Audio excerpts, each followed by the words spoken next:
우리 옆에 분과 인사하겠습니다. 사랑합니다. 예, 축복합니다. 사랑하고 축복합니다. 우리 반기문 마라톤 때문에 아마 교통이 좀 불편하셔서 좀 힘드셨을 것입니다. 1년에 한 번 하는 거니까 지역의 아주 또 중요한 행사이기 때문에 여러분들이 많이 좀 이해해 주시고 또 우리 음성군을 위해서 기도 많이 해 주시기를 바랍니다. 우리 외국 사람들이 우리 한국 사람에 대한 이야기들, 한국 사람들에 대한 긍정적이고 부정적인 요소들이 섞여져 있는 이런 이야기들을 이렇게 하는데 주로 이런 얘기들을 많이 합니다. 한국 사람들은 참 체면을 중요시 여기는 민족이다. 그리고 정이 참 많다.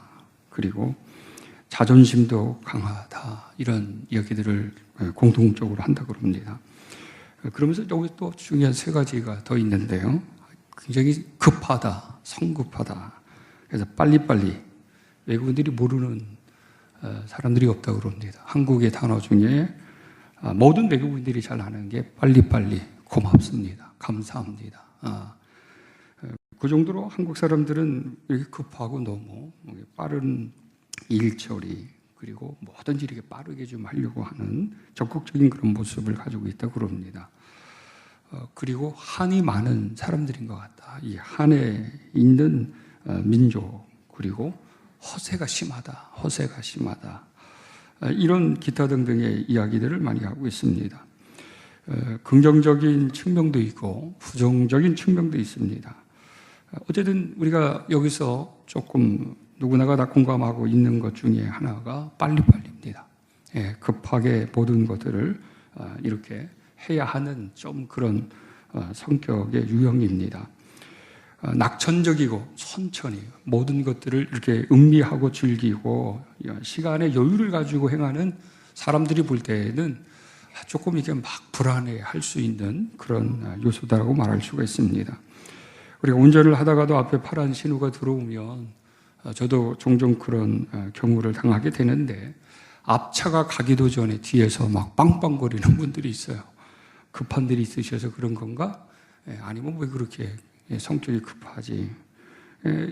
앞차가 가지도 않아서 빨리 빵빵거리면 도대체 어떻게 하라는 얘기입니까?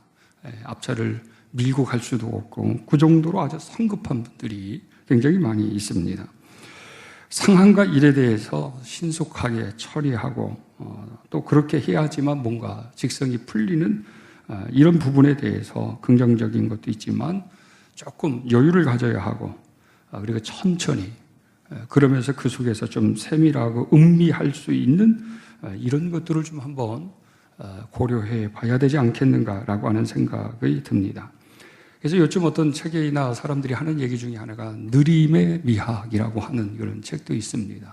천천히 느린 것이 빠른 것보다 어떤 면에 있어서 더 우리에게 복이 될 수 있다고 하는 겁니다. 그래서 토끼와 이 거북이의 비유가 여러 가지의 의미적 해석을 가지고 있지만 오히려 우리가 이 시대에는 토끼처럼 빠르게 경주에도 성공해야 되고 그리고 뭐든지 앞에 서야 된다고 하는 이런 시대적 풍조 속에서 뭔가 좀 꼴찌하면 어때요? 천천히 가면 어때요?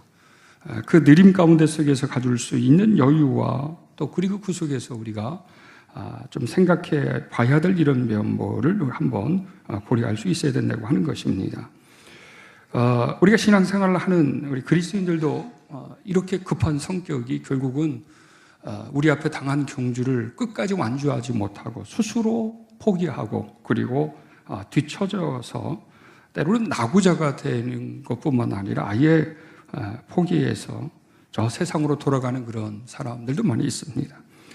기도도 인내심을 갖고 해야 하는데 뭔가 하나님과 거래하면서 휴보 부는 식으로 하나님 이렇게 해주시면 내가 이렇게 하겠습니다. 그래 응답해 달라고 하는 이런 식의 기도로 급한 마음으로 하나님과의 관계나 신앙생활을 하는 경우도 많이 있습니다. 그러나 천천히 깊이 있는 차원 속에서 뭔가 음미하고 생각할 줄 아는 생각하면서 성숙한 관계를 만들어갈 수 있는 이런 여유적인 신앙이 우리들에게 필요합니다. 예수님께서 부활하신 후 40일 동안 세상에 계시면서 제자들을 개인적으로나 공동체에 찾아가셨습니다. 공동체나 개인에게 찾아가셔서 그리스도께서는 아주 중요한 두 가지의 은혜와 평강을 저희들에게 허락해 주셨습니다. 하나는 생명이라고 하는 생기를 다시 불어넣어 주시는 것이었고요. 그리고 그 속에서 모든 사람들에게 소망을 주는 것이었습니다. 이 생기를 불어넣어 주셔서 생명이 된 것처럼 그리스도의 이 생명의 풍성함, 그리고 불안과 낙담과 절망하고 있는 사람들에게 다시금 부활하신 주님 그 존재 자체가 찾아가 주시는 것 자체가 모든 사람들과 공동체에게는 소망이었습니다. 예수님이 찾아가셔서 사람들을 만났습니다. 공동체 속에도 가셨습니다. 그런데 예수님께서 그 가셔서 뭔가 너희들이 왜 나를 배반했냐, 베드로에게. 그리고 여러 제자들에게 신의도 없이 어쩌면 이럴 수 있느냐라고 진실과 때로는 거짓과 그리고 책임에 대한 추궁과 잘못된 것들을 따지기 위해서 그리스도께서는 그들에게 가지 않으셨습니다. 그리고 내가 조금 있으면 승천할 건데 내가 하늘로 올라가기 전에 너희들 한번 나하고 이야기 좀 해보고 앞으로 어떻게 살 것인지 그러면서 무엇인가를 막 강요하시면서 부담감을 주시고 그렇게 말씀도 또 그런 행동도 하지 않으셨습니다. 그저 기가 죽어 있고 불안에 떨고 있는 그런 공동체와 그 제자들에게 때로는 낙심하고 돌아가는 엠마오 제자들과 더불어서 옆에 가시면서 그들에게 하나님의 말씀으로 새롭게 깨우침을 주는 이렇게 살미없이 모르는 그런 어떤 모르게 찾아오셔서 은혜와 평강을 그렇게 허락해 주셨습니다. 여러분 조금씩 천천히 이렇게 스며들고 나타나는 것을 시나브로라고 합니다. 이 시나브로라고 하는 이 단어가 저는 처음에 들었을 때 이거 사투리인가? 그리고 이 외래어의 한 단어인가? 아니면 오늘날 새롭게 변형되는 신종 그런 어떤 또 단어인가? 그렇게 생각을 했었습니다. 그래서 일부러 한번 찾아봤습니다. 그랬더니 순우리말이더라고요. 이 시나브로라고 하는 말은 조금씩 스며들고 나타나는 때에 표현되어지는 품사로서는 부사입니다. 예를 든다 그러면 봄이 되자 이 시나브로 새싹이 나와 버렸네? 뭐 이런 거예요.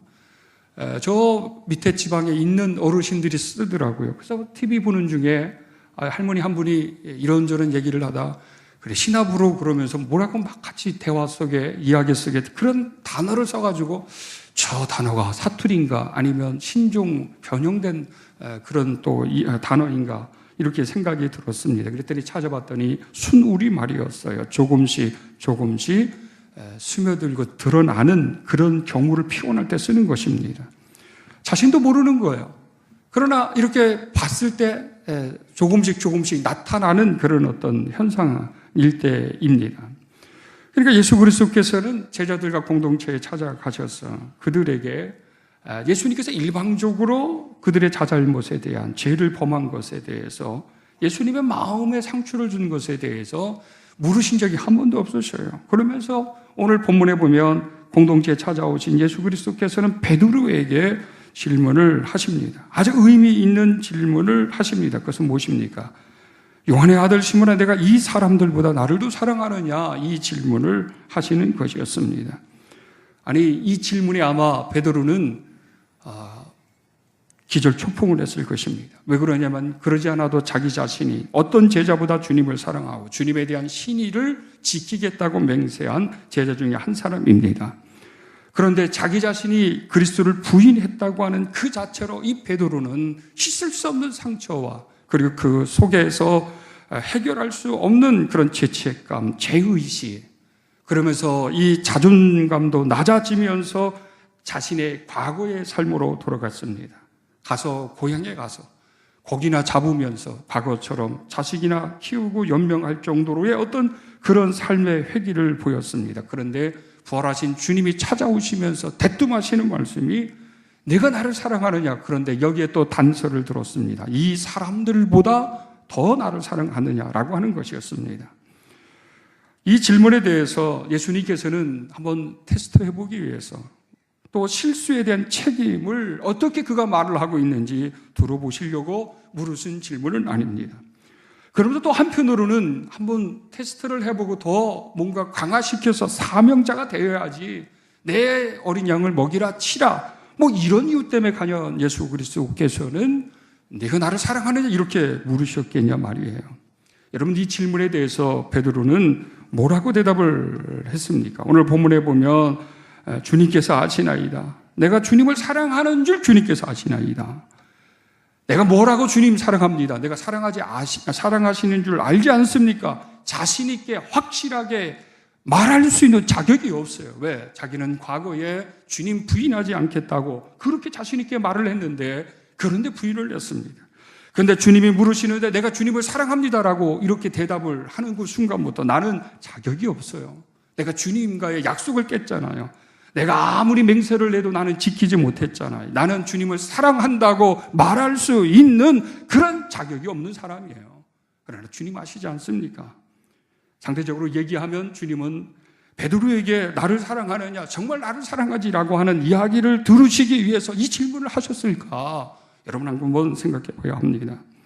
아무리 베드로가 주님을 사랑한다고 그러고 내가 주님을 사랑하기 때문에 무엇을 어떻게 보여드릴 수 있겠습니까? 라고 얘기한다 할지라도 여러분 그리스도께서 품으신 그 사랑, 베드로가 아무리 인간들이 아무리 그리스도를 사랑한다 그래도 우리의 그 사랑의 열이나 그 사랑의 어떤 행위적인 것들이 신을 마음을 채워줄 수 있겠냐 말이에요.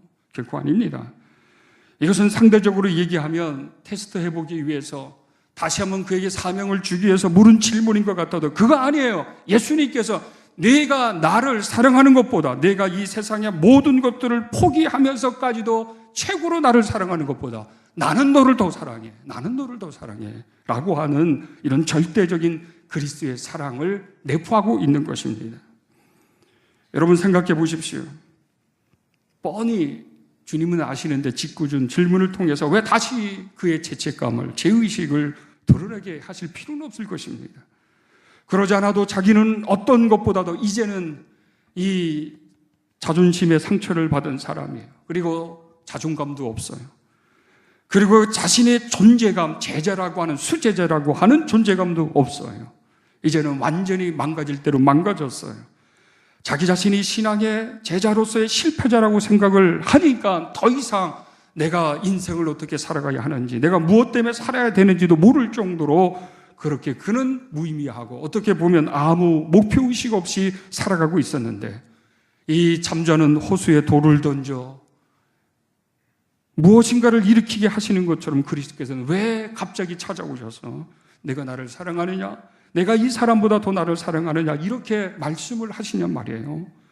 그러나 이것이 베드로에게는 또 다른 충격이고 또 다른 죄의식을 불러일으키고 번민하게 하는 그런 질문일 수 있으나 이것은 결코 주님께서 짓궂게 한 영혼의 심령을 흔들기 위해서 그런 것은 아닙니다.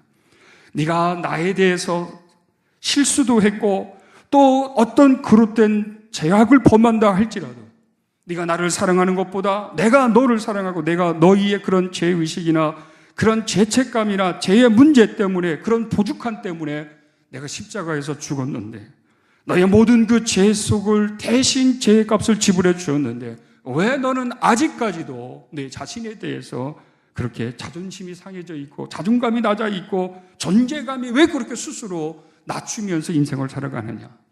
네가 아무리 나를 사랑해도 내가 너를 사랑하는 것은 이 세상에 어떤 사람이나 어떤 신도 그러지 못할 거야 라고 하는 것을 예수 그리스도께서는 그렇게 강하게 말씀하십니다. 아마 조금씩 내 자신도 모르는데 슬며시 찾아와서 나에게 위로의 손길로 어루만져 주시고 보듬어 주시는 그런 그리스도의 절대적 사랑이라고 말할 수 있습니다. 우리는 종종 유치한 질문을 할 때도 있습니다. 저도 우리 아이들에게 가끔 유치한 질문을 할 때가 있어요. 얘들아, 아빠 사랑하느냐? 이런 질문을 합니다. 아빠를 사랑하느냐라고 하는 질문을 받는 요즘 아이들은 말이죠. 얼마나 영악하고 머리가 좋은지 눈치를 보면서 아빠, 엄마 중에 누구를 더 사랑해? 그리고 아빠 사랑해 그러면 저 아빠 안 사랑하는데요? 이렇게 어리석게 말을 하면 돌아올 거에 뻔하니까 그냥 모두 그냥 형식적으로 그냥 사랑한다고 그냥 대답을 합니다. 우리 서윤이도 그러고 유철이도 그래요. 근데 아빠, 엄마 중에 누구를 더 사랑하느냐? 이렇게 물어보면 아무것도 모를 때는 자기의 감정대로 좋게 해줄 때는 아빠, 또 좋지 않을 때는 상대적으로 엄마, 이렇게 얘기를 합니다. 그러나 여러분 생각해 보십시오. 우리가 자녀들에게 사랑을 확인하고 싶고 자녀들이 나를 과연 사랑할까 의심이 들어서 그렇게 질문하는 겁니까? 그들이 나를 사랑한다고 이야기하기 전에 벌써 이 부모 마음에는 자녀 자체의 존재성이 우리 마음에 가득 채워져 있는 거예요. 그 사랑이 너무 크니까, 너무 그 사랑이 차지하고 있는 비중이 크니까 바라보기만 해도 좋은 겁니다. 그런데도 그냥 가끔 물어보는 것 뿐이에요. 그러나 그가 아무리 내가 아빠 이 세상에 누구보다도 아빠를 더 사랑해야 한다 할지라도 그건 거짓말인 것 뻔히 압니다.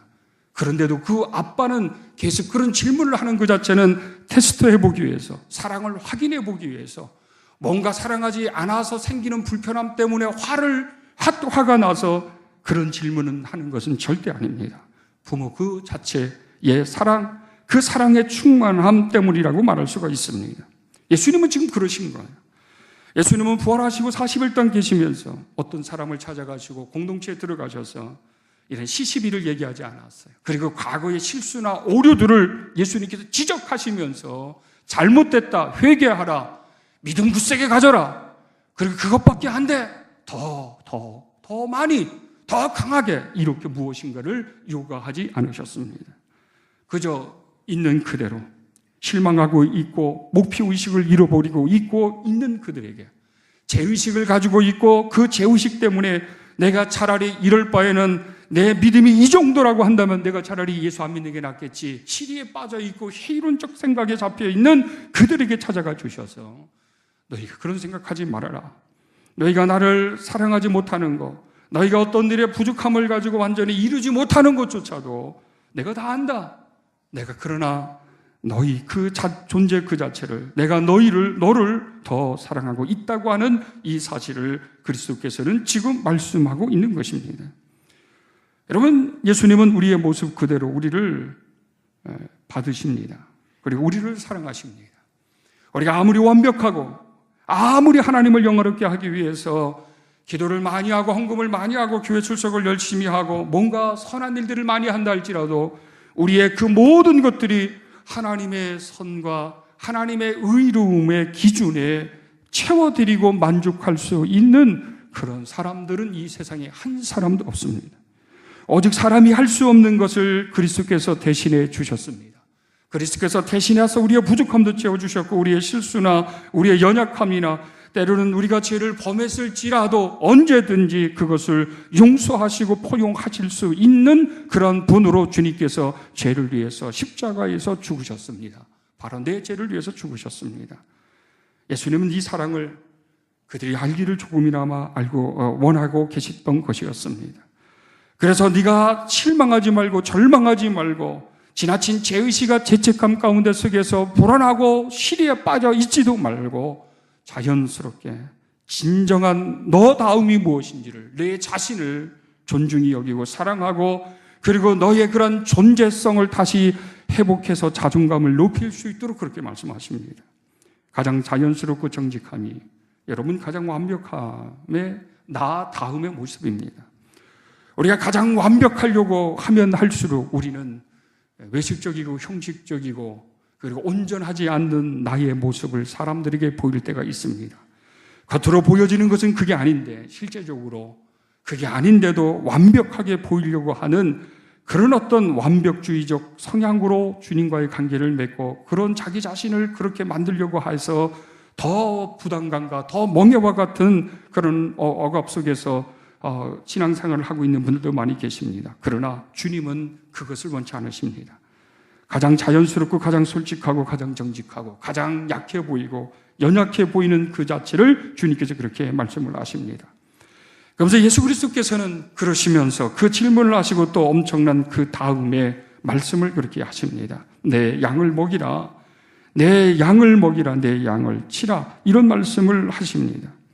여러분, 이것은 네가 나를 사랑하면 그러면 목회의 길을 걸어가야지, 이렇게 우리는 흔히들 생각할 수가 있습니다. 그러나 그렇게도 우리가 해석할 수 있으나 더 의미 있는 아주 중요한 것이 있습니다. 그것은 무엇입니까? 왜 베드로에게 아직까지도 회복되지도 않고 아직까지도 성령의 권능 가운데 자신감을 갖지 못하고 있는 베드로에게 더 무게감을 주는, 부담을 주는 말씀을 예수님께서 하셨을까요? 이거는 다른 것으로 생각해 보면 예수님께서 내가 너를 사랑한다, 네가 나를 사랑하는 것보다 내가 이 세상에 어떤 것을 나를 사랑한다 할지라도 내가 너를 더 사랑한다라고 하는 이 말씀 속에 베드로의 상처받은, 자존심이 상해버린, 죄의식에 시달려서 머물러 버린 그 베드로를 예수님께서는 자존감을 높여주셨습니다. 자존심을 세워주셨습니다. 근데 이런 자존심과 이런 자존심을 세움을 통해서 그것으로 끝나는 것이 아니라 예수님께서는 나 같은 자가 어찌 제자의 삶을 살아갈 수 있겠는가? 나 같은 자가 어찌 그리스도의 양도를 돌아볼 수 있겠는가? 나 같은 자는 안 될 거야 라고 하는 스스로의 절망 속에 붙잡혀져 자신의 이 존재감을 모든 공동체 가운데 속에서도 서서히 잃어버리고 있을 때 주님은 아니라고 하는 것입니다. 예수 그리스도께서는 지금 베드로의 존재감을 높이시고 계십니다. 네가 누구냐? 내 수제자가 아니었는가? 네가 누구였는가? 내가 다른 제자들보다도 열정을 가지고 내 곁에서 항상 열심을 가지고 있었던 제자가 아니겠는가? 그런데 네 실수 때문에, 네 그 상처에 머물러서 네 스스로 자존감도 낮아지고 네 스스로 존재감 없이 다시금 과거의 삶으로 해결되어져 그냥 고기나 잡아서 생계를 유지하고 그런 목표 없는 그런 어떤 인생의 삶을 다시 살아가고 있는 너는 그 진정한 네 모습이 아니라고 하는 것입니다. 너의 존재감은 내가 너를 사람을 낚는 어부가 되기 위해서 많은 사람들 중에서도 택한 것처럼 내가 너를 데리고 훈련을 시키고 내가 하늘의 비밀스러운 것들을 너희에게 보여주고 깨닫게 한 것처럼 너의 존재감은 이 땅에서뿐만 아니라 하나님의 나라에서도 큰 자라고 하는 새로운 그리스도의 위로적 말씀으로 이 베드로를 지켜 세워주는 것입니다. 이 베드로가 이 말씀을 들을 때 왜 나는 회복되지 않고 나는 아직까지도 죄의식이 있고 아직까지도 자신감이 없는데 아니 다시 목회의 길을 걸어가라고요. 다시 그들을 위해서 언제든지 죽으라고요. 하지만 저는 그럴 자격도 없습니다. 그런 능력과 자신감도 없습니다. 이렇게 함견할 수 있습니다. 그러나 예수 그리스도께서는 강압적으로 그리고 아직 때가 되지 않았는데도 그렇게 요구하시는 분이 절대 아니셨습니다. 베드로 자신에 관한, 우리들에 관한 이 존재감을 그리스도께서는 우리를 다시 한번 높여주시기 위한 것이었습니다. 여러분 TV 프로 가운데 샘 해밍턴 그 아들 윌리엄 TV 프로 잘 보시죠. 토요일날 오전 9시 전에 나옵니다. 그의 교육법이 굉장히 요즘 화제가 되고 있습니다. 하루는 윌리엄이 팬티를 입고서 종일 들뜬 모습으로 이 자기가 이제 아기 같은 존재로서의 상징과 같았던 기저귀를 벗어 던집니다. 그리고 이제 팬티를 입어요. 그래서 진짜 형이 된 기분으로 아빠에게도 그렇고 말이죠. 자기 동생 벤틀리에게도 그렇고 이렇게 얘기를 해요. 나는 팬티 입은 사람이야. 이 자존심, 나는 팬티 입은 사람이야. 이렇게 외치면서 자기의 이 자부심을 막 드러냅니다. 윌리엄의 팬티의 이 자부심은 집 밖에서도 계속되잖아요. 처음 만나는 사람에게서도 팬티를 입은 사람이라고 막 자랑하고 즐거워합니다. 심지어는 말도 못하는 동상 앞에 가서도 그렇고 강아지에게 가서도 자기 팬티를 막 자랑을 할 정도입니다. 그런데 결국 위기를 맞이합니다. 팬티를 입었는데 오줌을 쌌어요. 윌리엄이 당황했습니다. 윌리엄이 당황했어요. 왜? 나는 아기가 아니야. 이제는 기저귀를 떼고 팬티를 입어서 동생 앞에서도 나는 형이고 이제 나는 팬티 입은 것에 대한 자긍심을 가지고 자부심을 가지고 막 하다가 오줌을 싸는 것을 이게 조절이 안 된 거예요. 여기서 수치심을 느꼈습니다. 윌리엄은. 그리고 자기의 자존심이 상해버렸어요. 수치심과 자존심이 있으면 이건 죄의 속성인데 이럴 때 두 가지 반응이 있습니다. 내가 이런 실수했네. 툭 털어버리는 경향이 있고요. 이 수치감을 숨기려고 하는 인간의 욕망이 있습니다. 물놀이용 풀에 가서 엉덩이를 담가버려요. 그래서 오줌 싼 거를 감춥니다. 윌리엄은 아빠에게 실례를 안 했다고 거짓말해요. 너 왜 그랬어? 그랬더니 나 오줌 안 쌌다고. 근데 실제 아기가 보기에 부끄러울 거고 그랬던 것이에요. 근데 이 해밍턴 이 아빠가 얼마나 지혜로운지요. 이 벤틀리의 귀를 막고 윌리엄에게 차분하게 이런 말을 해요. 미안해 할 일이 절대 아니야. 미안해 할 일이 절대 아니야. 이거는 다 배우는 과정이 있는 거야. 괜찮아. 따뜻하게 안아주고 윌리엄의 자존감과 자존심을 높여줍니다. 상처받지 않도록 해요. 우리 이때 이런 상황에서 우리 한국교회, 우리 한국 사람들의 아빠와 엄마들은 이렇게 합니다. 이놈의 자식이 팬티를 입었더니 오줌도 또, 야! 너 그게 뭐야? 그러면서 막 소리를 욱박 지를 거예요. 그 순간부터 이 아이의 이 상처받은 자존심이 더 강화되어져서 이제는 오줌을 싸면 또한 거짓말로서 자기의 오줌 싼 거를 은폐하든지 거짓말로 변명하는 것들이 계속 강화될 것입니다. 때로는 그것이 또 다른 상처로 일어나게 되면 성인이 되어서 또 다른 것으로 나타나게 될 것입니다. 그런데 이 윌리엄 아빠는 그러지 않아요. 제가 가만히 그 TV를 보면서요, 야, 저 윌리엄 저 사람, 해밍턴 저 사람, 이 교육법에 관한 논문을 쓰면 좋겠다. 아빠 해밍턴의 아빠 리더십에 관한 논문을 한번 저걸 써볼까 이런 생각을 한번 해보게 되었어요. 보면 볼수록 우리 한국의 교육 정서와 전혀 달라요. 마음껏 놀게 하고, 그리고 집이 더러워져도 상관없어요. 그리고 뭔가 깨트리고 그래도 상관없어요. 그저 거기서 바르게 가르쳐주고 바른 길로 안내해주고, 그리고 자존심을 상하지 않게 하고, 그러면서 그 속에서도 자기의 존재감이라고 하는 것, 가정에서 아빠의 아들, 내 동생의 형으로서의 존재감을 갖게 하는 이런 지지와 격려와 사랑을 아낌없이 해주고 있습니다. 예수님은 베드로를 찾아가서 너 왜 그런 실수했어? 앞으로 그렇게 하지 마. 너 앞으로는 이렇게 해야 돼. 더 나를 더 사랑해야 돼. 그리고 내 양을 먹여, 내 양을 쳐. 너 그리고 나를 위해서 이제 죽어야 돼. 이렇게 과연 예수님께서 베드로에게 그렇게 말씀을 하시고 그런 의도로 그렇게 하셨을까요? 절대 아닙니다. 예수님은 자기의 실수로 죄책감에 휩싸여서 과거로 돌아가고 시리에 빠져 있고 두려워하고 자기 스스로 무너져 있는 그 베드로에게 내가 나를 사랑하느냐라고 하는 이 질문 속에서 네가 이 세상의 어떤 사람보다, 이 세상의 어떤 것보다 나를 사랑하는 것보다 나는 너를 사랑한다. 나는 너를 더 사랑한다라고 그의 상처받은 그 자존심이나 자존감을 그리스도께서는 지켜 세우시고 치료하신 것이었습니다. 네가 그럴 정도가 아니야. 너는 내가 이 세상에 누구보다도 내가 택한 내 자식 아니느냐. 너는 하나님의 나라의 정권 대사로 이 땅에 내 사역을 계승해야 될 그런 제자가 아니겠는가.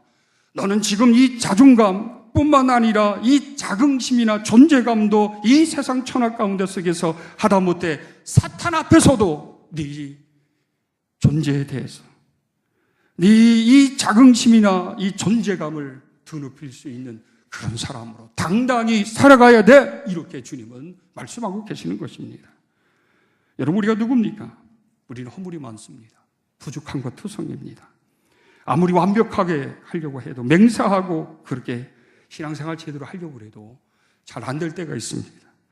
그럴 때마다 사단은 우리에게 귀를 속삭입니다. 그렇게 믿을 바에는 차라리 믿지 말든지, 그렇게 할 바에는 차라리 직분을 맡든지 말든지, 이렇게 스스로 우리의 심정 속에 속삭일 때가 있습니다. 그러나 그거는 사탄의 소리입니다. 그거는 우리가 들어야 될 소리가 아닙니다. 우리는 넘어지고 연약하고 부족하고 능력이 안 됩니다. 그런 존재입니다. 그렇기 때문에 예수 그리스도께서는 십자가에서 우리를 위해서 대신 죄의 값을 지불해 주신 것이었습니다. 그래서 이 시나브로처럼 천천히 조금씩 나도 모르게 나와 함께 하시면서 나의 존재감과 나의 이 자긍심과 이 모든 것들을 드높여 주시는 그런 은혜를 베풀어 주시는 그리스도이십니다. 여러분, 천천히 주님을 바라보시면서 천천히 주님과 함께 그 속에서 느낄 수 있는 영적의 여운을 한결같이, 그리고 장거리 마라톤에 완주하는 그런 완주자의 목표의식을 가지고 천천히 걸어갈 수 있는 우리 그런 주의 성도들이 되시기를 간절히 축원합니다.